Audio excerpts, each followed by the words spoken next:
అన్నదాత సుఖీభవ పథకం కింద నగదు జమ అవడంతో రాష్ట్ర వ్యాప్తంగా రైతుల నుంచి హర్షాతిరేకాలు వ్యక్తమవుతున్నాయి.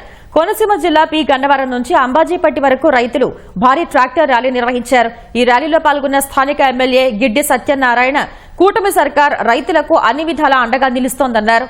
ప్రకాశం జిల్లా గిద్దలూరులో ఎమ్మెల్యే అశోక్ రెడ్డి ఆధ్వర్యంలో రైతులు పెద్ద ఎత్తున ట్రాక్టర్ ర్యాలీ చేపట్టారు. స్థానిక అన్నా క్యాంటీన్ వద్ద సీఎం చంద్రబాబు చిత్రపటానికి క్షీరాభిషేకం నిర్వహించారు. చంద్రబాబు నాయుడు గారు ముఖ్యమంత్రిగా వచ్చిన తర్వాత రైతన్నకి ఎంత భరోసా ఇస్తున్నాడో ఒక్కసారి మనం గమనించాలి. వైఎస్ఆర్ కాంగ్రెస్ పార్టీ మొన్నటి వరకు పరిపాలన చేసింది. ఒకవైపు నాడు మిర్చికి, టమోటాకి, ఇతర ఏదైతే రైతు పంటలకు గిట్టుబాటు ధర లేకపోతే ఏం చేసిందని అడుగుతా ఉన్నాను. ఈ రోజు మొసలి కన్నీరు కారుస్తూ లేని సమస్యను ఉన్నట్టు చిత్రీకరించి రైతులను మరలా మోసగించి బుట్టలో వేసుకోవాలని చూస్తా ఉంది.